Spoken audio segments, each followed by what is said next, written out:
I recently shared a vlog about my first ever hard enduro race up at Donner Ski Ranch in Lake Tahoe, California. While that was my first ever hard enduro, I have raced plenty of dirt bikes over the past 15 years, though in the more common types of events. But a recent sprint enduro has got me wondering if it's time to put on my big boy pants and forget about ever finishing in a podium spot again. Sandbagging is a term used to describe the guy who, for the third consecutive year, is the beginner class champion. If that doesn't paint a clear picture, you can also tell he's a sandbagger because you'll see all three of those championship trophies proudly displayed on the dashboard of his red Corvette. As my jeans are never used for skiing, I refuse to fall into this category that only provides value when preventing shelter from the Germans. Section from what? The Germans. I entered my first race back in early 2009 and did quite poorly. This trend continued until 2012 when I was finally able to advance to the B class. To this day, I've remained in the B class, though a couple of sprint enduros in 2023 might force me to swap my camper van for that Corvette. The race of Ricky Bobby versus Peter Pan. Since many of you are primarily mountain bikers, let's establish a little context on what exactly these different types of dirt bike racing are. The three most common types of dirt bike races are hare scrambles, enduros, and motocross. While I live only 10 minutes from a motocross track, I'm not comfortable with the risk of racing at 4th and 5th gear speeds, all while hitting 50 to 70 foot long jumps and battling for position. I rarely do any proper motocross. Now, hare scrambles are amazing, and to this day, I don't think I've ever experienced anything as intense as a dead engine start at a local hare scramble. Well, I guess watching my kid being born surpasses that, but I digress. Hare scrambles are a cross-country race with a mass start, and racers battle it out bar to bar on the course to complete as many laps as possible, all within an overall time limit, usually 3 hours. Finally, we have what this video is all about, enduro racing. Enduros are somewhat like political parties here in the USA, in that there are two divisions, one we all enjoy and another that we all pretend to tolerate. The original enduro format is a timekeeping event. This waste of resources requires racers to keep track of their position on the course, all while referencing a chart that specifies at what time a racer should be located at which mileage. I don't know about you, but I like to leave those kind of logistics behind me at the end of the workday. After a handful of broken and smashed odometers and stopwatches, I'm done with timekeeping events. But the other type of enduro format is the sprint enduro format. This is also referred to as an ISDE style. These can be run a few different ways, and this video focuses on a recent sprint enduro at my local motorcycle club's property. At a sprint enduro, racers complete a set route a predetermined number of times, all within an overall time limit. But what's even more special than a Tesla driver's carbon footprint is that the only thing that's timed is the actual riding time on the course, meaning you have plenty of fun, untimed breaks between laps. This is the same format as mountain bike enduro racing, something that I loved for many formative years. I hope that's enough background info for everyone to get caught up. Yes, this is a sprint enduro at our local track here in Bellingham, Washington. Let's introduce everyone. Everyone here is basically a longtime mountain biker as well. I don't know. This is Nick, this is Logan, and this is Ryan. Nick is going to attempt the Vet A class. Logan is 10 years younger than us, just learned how to jump a mountain bike the day before the event, and is going to attempt the Open A class. Technically, he's sandbagging, as he should probably race the Double A class, but he won't agree with you and will reference his fresh hematoma as validation for sticking to the A class. But if this continues, you'll find him searching for vets rather than Echoes, Corollas, or Yaris's on Marketplace. Now this is Ryan. Oh no! He's about Logan's age, though he doesn't have a lifetime of GNCC racing under his belt. Ryan is from Santa Barbara and did a lot of District 37 desert stuff back in the day. And finally, we have Jared, who has never before raced a motorcycle. What are you normally riding? WR250R. Oh, sweet. Total dual sport. Time to go drink like 8 waters.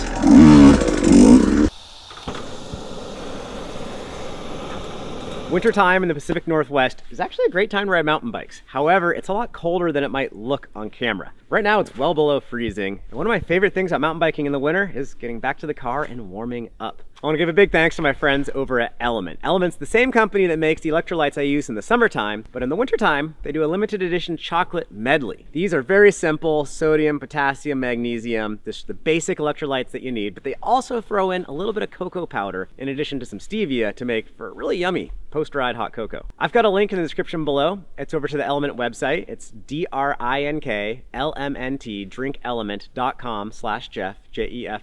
And anything you purchase from that link at LMNT, well, that'll earn you a free sample pack. And if you've already got one batch of LMNT, anything you continue to purchase from that link will continue to get you more sample packs. Today we had a great ride, and we're gonna celebrate with a little bit of mint chocolate for the ride home. Thanks to LMNT, and thanks to all of you for giving this stuff a try. Stay salty and warm. Thanks, everyone. After the obligatory riders meeting, it was time to start talking shit in the pits. What pressure are you at? I don't have inner tube. Oh, that's right. Yeah. I'm at like 9.5. 9.5? Can I go up, you think? I don't know. I haven't ridden these tires. How are you feeling, Logan? I'm okay. I don't know. I feel fine. I don't know if I can hold on. You don't know if you can hold on because you tumbled on your bicycle? Yeah, I crashed pretty good yesterday. You can insert the clip here. Yeah. How are you feeling, Jared? Nervous? Is it your goal to finish all 3 laps, or are you just going to do one at a time? I'm taking it one at a time. Fair. When was your last dirt bike race? Never. Never? Cool. You'll always think someone's right behind you and they never are, and then all of a sudden someone will fly by that you had no idea was there, and it's just like, oh. Or you pull over, they'll pass you, and then they immediately crash. Yes. That's what I always do when I pass people. You guys are gonna be faster. I don't know. For this sprint enduro, we're starting in rows of 4 riders in 1-minute intervals. You do get to pick who you start with, so you can line up with friends who are in the same class as you, or you can find other folks who may be at a totally different ability level. Yeah. Hey, it's live engine start, right? Yeah. Cool. Oh yeah? Dead engine start. Oh hell yeah. There is definitely strategy at play here with who you line up with. Stay tuned to find out how I was able to game the system here. Perhaps there's some YouTube thumbnail gold in there, but I already got cringy enough with this title, so wish me luck on future clickbait.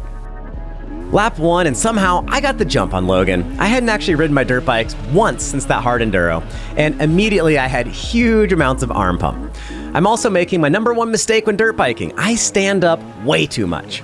Now, I used to practice turn tracks a lot. Unfortunately, this year, I've been too focused on kick turns, track stands, stoppies, Instagram stories, and other hard enduro things to consider leaving second gear. Didn't take Logan long.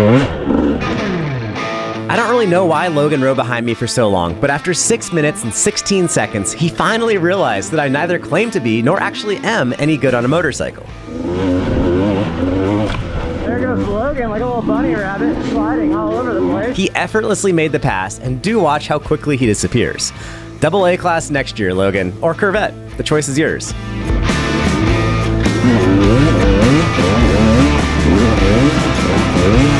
As first laps go, this was equal parts learning experience and reality check. Oh. Not bad, man. It's like, I'm terrible at that stuff. It's so fast. Yeah. I haven't done any cornering like ever on this motorcycle, and I'm just clueless. Say what? So much clutch. Oh, really? Yeah. My right arm is the one that pumped up. The left was okay. Oh yeah, my right arm's just so stiff. Yeah. Hey. Oh, was it? It's a beat. I don't never ride stuff that fast or flat. It's like, yeah, and it was slick and like Right before that table in the back, holy cow, that was like a mud hole. Oh yeah, totally. Oh yeah. How was your lap, Kyle? Not bad. Sweet. That's my old motorcycle. Oh really? Yeah. Nick's on my old moto. Oh, that's hilarious. We met, I'm on his bike, and then we've been friendship ever since. Marketplace friendship right there. Lap 2, and this random fast guy who the results make me think is Scott Jabot, well, he started with me. I didn't know if he'd be actually fast, but he certainly looked the part. I decided to follow him and see how to race. Quickly, I noticed he was sitting down a ton, and I wasn't. This was a breakthrough moment for me. Right away, my butt got down in the saddle for turns, and anytime it wasn't too bumpy or jumpy. As I raced my way back into competency, I started to have a better time. Things were good, I was learning, and the course was downright fun. Tacky dirt, lots of turns, and I was really enjoying this. Check out Dimitri's super smooth pass on me right here. There's even a brief bout of a motocross track which scared the ever-living daylights out of my old age, with the exception of the whoops. Somehow I felt comfy jumping and smashing through them. Don't ask me how, but every now and then a blind squirrel can find that nut. The course had some really nice tacky dirt, even though there were a few corners of just straight up powder, in which I would often tumble over. Lap 2, sat down a ton, did way better.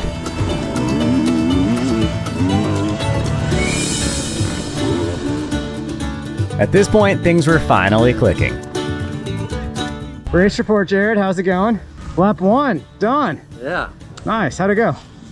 It was a lot of fun. I went down twice and I put a bent a bend in his bike, so I feel pretty bad. He made you ride it. It's his fault, not yours.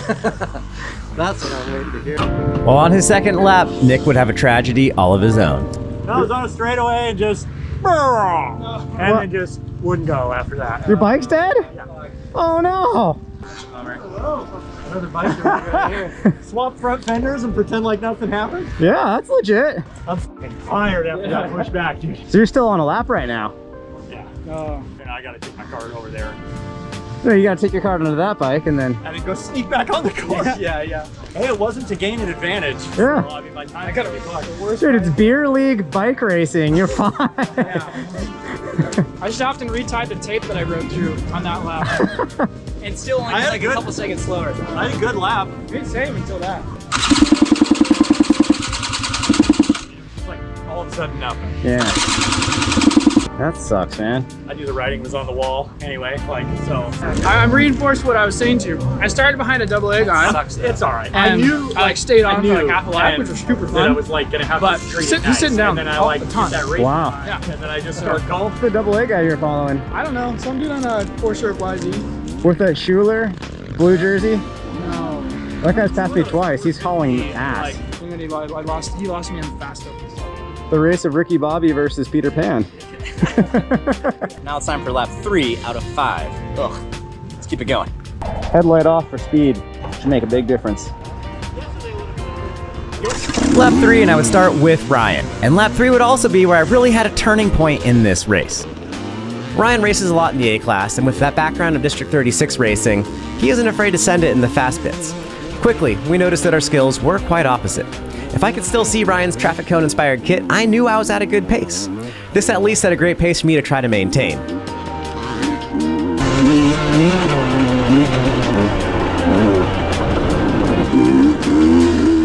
In a race like this, where you're essentially just racing a stopwatch, it's really fun to have an actual real-life marker to base your pace off of. It's also very inspiring to try and keep up with someone of a higher ability like that. Woo! Professional track standers here. Hey, yeah, wow. That's all I got. That'd be hard on a dirt bike. I don't think I can track stand on a dirt bike. Well, yeah, I am a professional track stand. I'm ready for lessons. Yeah, we can make a video. I'll become an influencer. I just raced with Ryan and I was able to like see him for most of the race. Oh yeah? Yeah, he's way faster than me, so I was stoked. Start so bad. I know, I'm like, come on. It made me so nervous.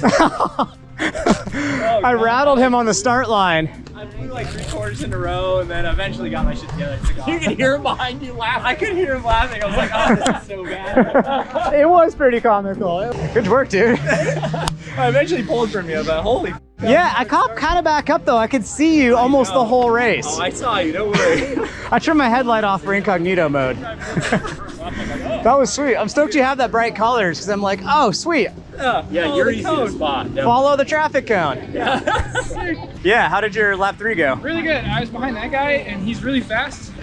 And I was just on him the entire lap. Nice. I crashed into a lot of people passing him. One guy was pretty pissed for sure. He should have moved. Yeah.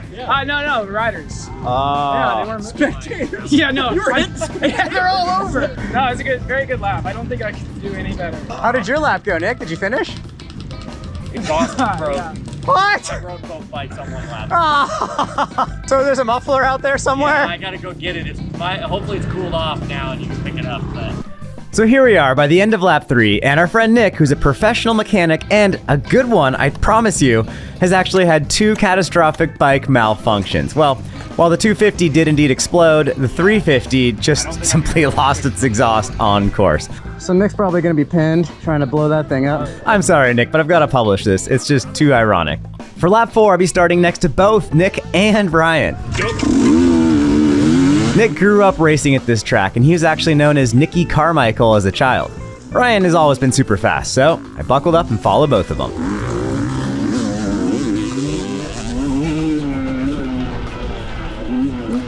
Feeling much more froggy come this 4th lap, I was finally able to keep up quite a bit longer with each.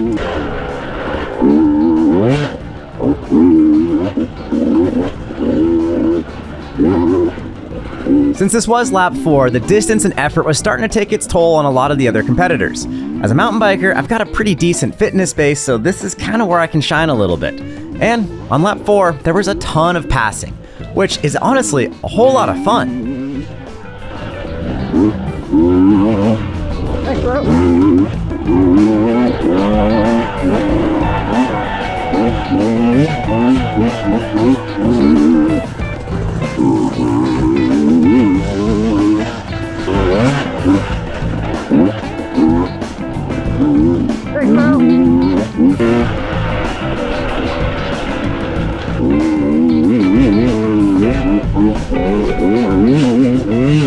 Are you passing me? Huh? What happened to you? Oh, when I let you by? Well, I didn't see you letting me by. I just, all of a I let you sudden. by in the woods because I fell over. My bars were crooked. Oh. I had to stop and straighten them. Oh. And I caught back up to you guys. I didn't know you were letting me by. I wasn't going to like push you off. And then. You Were pushed me letting off. by over there? Yeah. Oh, okay. I couldn't go any faster. I realized like right when it was happening that I was like, oh, I think he's letting me by. But I was riding angry. I didn't know that you knew it was me. Like. I was surprised. I'm like, what's Nick doing back there? It was really cool to see just how fast Nick can go here at Hannigan. The rest of lap 4 was awesome. I still had plenty of energy. I was trying to sit down more, and this helped a lot with passing more people.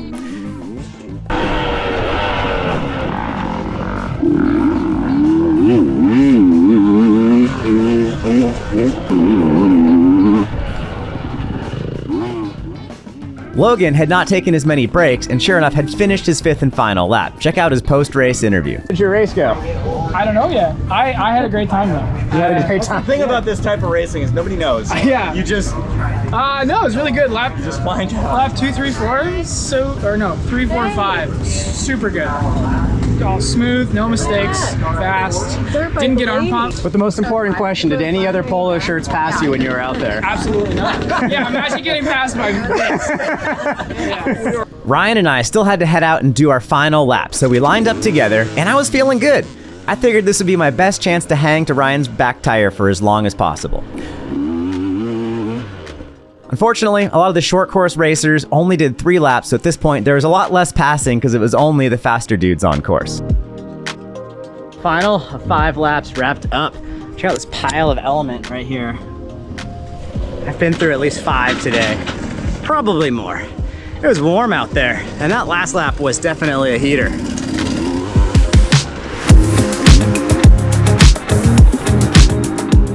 Somehow I started in neutral, which was not the right move. And then Ryan got a great start, and I can't follow him very closely at the beginning of the track because he's too fast in that bit. But eventually made it a little bit closer back up, and that was sweet. And then Ryan had a little mistake, and I made it by him, and then yeah, I did my best to keep Ryan behind me until I got stuck behind a lapper. If you've ever been stuck behind someone who just isn't getting out of the way, go ahead and leave a comment down below. And if you've been in front of someone and not felt like getting out of the way, leave a comment down below as well. And I was ready to start punting the lapper out of the way when the lapper started to move and I tipped over. So, Ryan went around, the lapper got away. Pretty frustrated at myself for not making the pass. I had plenty of energy to get back around 606 later on. One thing to note, Brian Garahan taught me like 10 years ago, if you're trying to pass someone, take all the different lines you possibly can, because that way when they fall over, you won't get stuck and crash right into them too.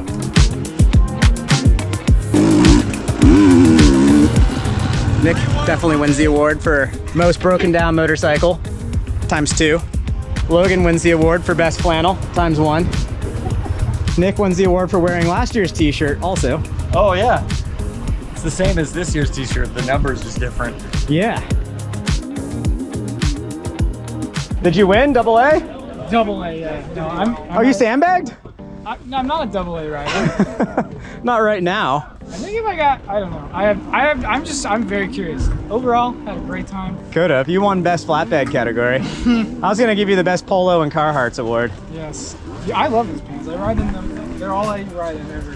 Ryan wins #1 human traffic cone award. How many miles was that? 40. That's it. Wow. I don't know if I've ridden more than that on a dirt bike in Washington in the last 7 years. Yeah. I mean, yeah, with how techy all the stuff is here, it's hard to get mileage. Yeah. If you guys enjoyed the moto video, let me know in the comments down below. There probably won't be very many more of these because we mostly ride mountain bikes around here. Hit the subscribe button regardless because that helps. Thanks in advance. Everyone's laughing at me with my sign off. This is great. Back in the summertime, I ended up winning the Black Bear Enduro in the Vet B class. Well, here at the Cowbell, I finished with a time of 2 hours and 4 minutes winning the Vet B class again. This is 2 wins and 2 races. However, I start digging around a little bit and I would have been 5th in Open B, which is just with the young guns in their 20s. And over in Vet A, I would have been 2nd to last in, basically 7th place. So I don't know if I really have to upgrade or not, but if I do upgrade, then I can at least brag that I'm an A-class moto racer. So what do you guys think I should do? Should I keep playing around near the podium, or should I just go ahead and go up to the higher class and just be at the back of the pack? You guys let me know in the comments down below. Peace and wheelies, everyone.